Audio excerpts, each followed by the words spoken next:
I've just started my camera again because when I go back to London, I want to tell people that there were 240 people baptized this morning, and they are now sons and daughters of our Lord Jesus Christ.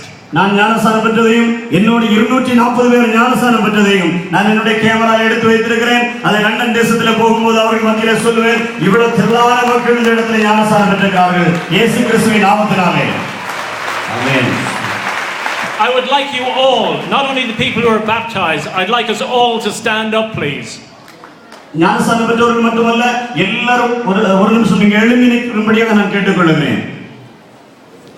You see, my belief is that we need to reconfirm in our hearts our commitment to Jesus Christ. இயேசு கிறிஸ்துவோடு உடன்படிக்கையை திரும்ப புதுப்பித்துக் கொள்ள வேண்டும் என்பதிலே கவனமுள்ளவனாக இருக்கிறேன். அதை நாம் ஒவ்வொருவரும் செய்ய வேண்டியவர்களாக இருக்கிறோம். Some of us, 240, including me, were baptized today in the name of Jesus Christ. There are 4, 7, 10,000 people here who I want to confirm. I want to hear them confirm their adoption of the Lord Jesus Christ as their Savior. என்னோட கூட 240 பேர் ஞானஸ்நானம் பெற்றுக் கொண்டார்கள். இயேசு கிறிஸ்துவோடு உடன்படிக்கையில் இணைக்கப்பட்டிருக்கிறார்கள். இந்த இடத்தில் இருக்கிற பல்லாயிரக்கணக்கான மக்கள் நீங்களும் ஆண்டவரோடு கூட உடன்படிக்கை பண்ணப்பட்டவர்களாக, அவரால் வளர்க்கப்படுவர்களாக, அடாப்ட் பண்ணப்பட்டவர்களாக நீங்களும் இருக்கிறீர்களா என்பதை நீங்கள் சற்று உணர்ந்து பாருங்கள். So I'd like us all to read and say together the verses in Romans 10, 9 and 10 to reaffirm our love of the Lord Jesus Christ, our commitment to salvation. ஆகவே எல்லாரும் சேர்ந்து ரோமர் 10 அதிகாரம் 9 10 வசனங்களை நாம் சேர்ந்து வாசிக்கலாம். Together. எல்லாரும் சேர்ந்து வாசிக்க வேண்டும்.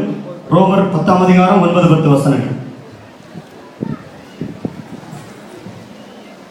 என்னவென்றால் that if thou confess with thy mouth the Lord Jesus, என்னவென்றால் கர்த்தராகிய இயேசுவை நீ உன் வாயினாலே believe in your heart that God has raised him from the dead, உன் இதயத்தில் விசுவாசிக்கப்படுவாய். நீதியுள்ளதாக இதயத்தில் விசுவாசிக்கப்படும், ரட்சிப்புள்ளதாக வாயினாலே அறிக்கை பண்ணப்படும். Amen. Amen. You see, the last verse I'm going to use is Proverbs 4:23. நீதிமொழிகள் 4:23 கூட வாசிக்கலாம்.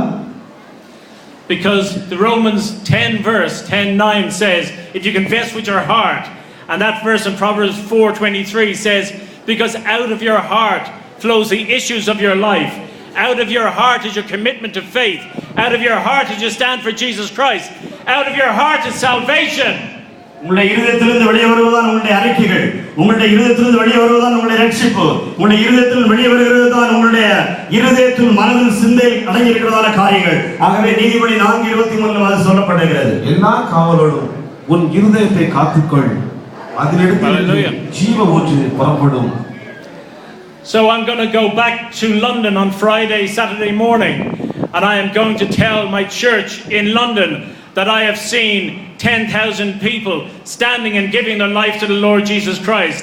I'm going to tell those people that I was part of 240 people who were baptized in a lake beside the Holy Land. ஆகவே என்னுடைய பிள்ளைகளை இந்த வெள்ளிக்கிழமை நான் இங்கிலாந்து தேசத்துக்கு லண்டனை கடந்து போகிறேன். அங்கே என்ன சொல்ல போகிறேன்னு சொன்னால், பல்லாயிரக்கணக்கான 10,000 ஜனங்களுக்கு மேலான ஜனங்கள் கூடி இயேசுவை ஆராதித்து மகிமைப்படுத்தி ரட்சிக்கப்பட்டிருக்கிறார்கள்.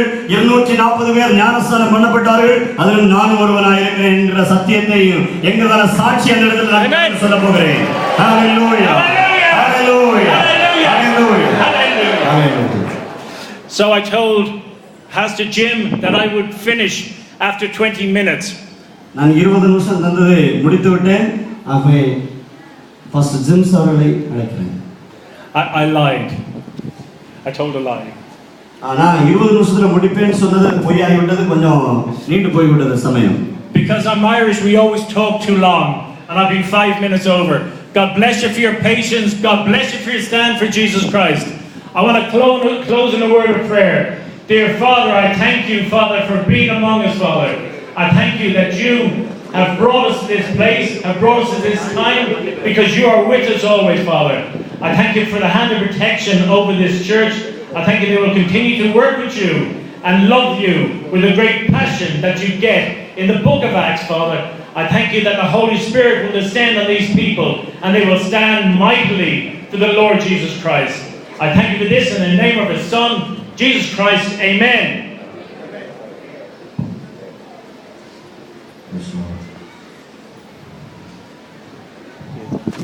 Hallelujah.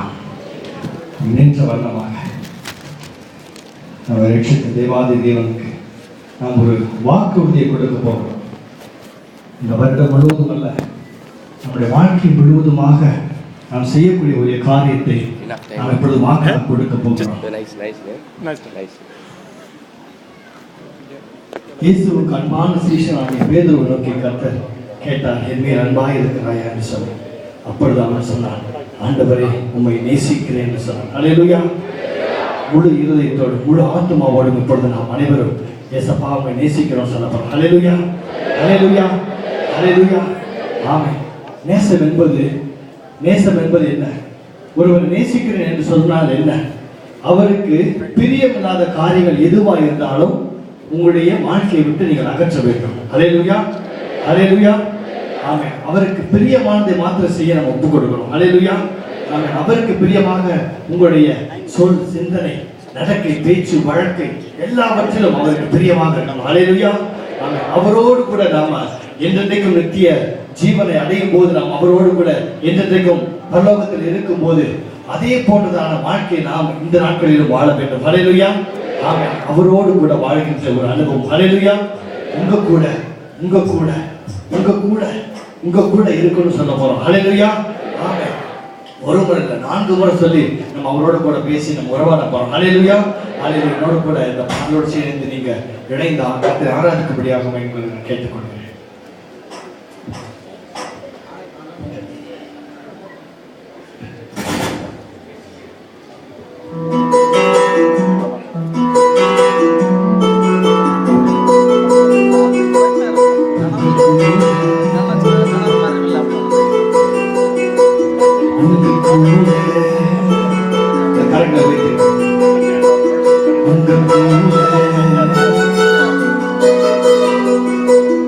உங்க